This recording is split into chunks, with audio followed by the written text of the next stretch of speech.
تخيل كده لو قرد لابس بدلة غزال وماشي فرحان بنفسه وبيقول لك ايه، انا سريع انيق مفيش زي اتنين. بس اول ما يبدأ يجري بتتكشف كل الحكاية، هو اول واحد بيقع، وساعتها كلنا بنفهم ان البدلة مش بتغير الاصل. بس الكارثة بقى انه صدق نفسه.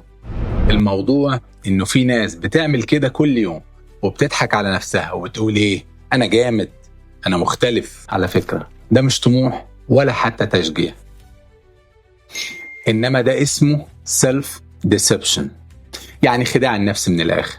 ودي حاجة بيعملها الانسان عشان يهرب من الحقيقة اللي مش عاجباه، يعني بيحب الكذبة اللي بتريحه وبيكره الحقيقة اللي بتوجعه. عارف أصعب كذبة هي اللي بنقولها لنفسنا لأننا أول ناس بنصدقها وكمان بندافع عنها، وطبعا بنكون أكتر ناس بندفع ثمنها. ربنا بقى قال لك إيه؟ بل الإنسان على نفسه بصيرة ولو ألقى معاذيره. يعني مهما زينت الصورة، في جواك أنت مراية شايفاك على حياتك. صدقني الصدق عمره ما كان الشيء اللي هيكسرك، الصدق بيبنيك وينجيك. الاعتراف نقطة بداية، إنما الخداع هو طريق ملوش آخر.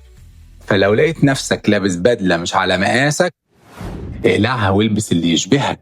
مش عيب أبدا تكون لسه بتبدأ الطريق، إنما العيب إنك تفضل عايش الكذبة وتعيش بطل لفيلم ما كنتش انت فيه من الأساس. بس كده.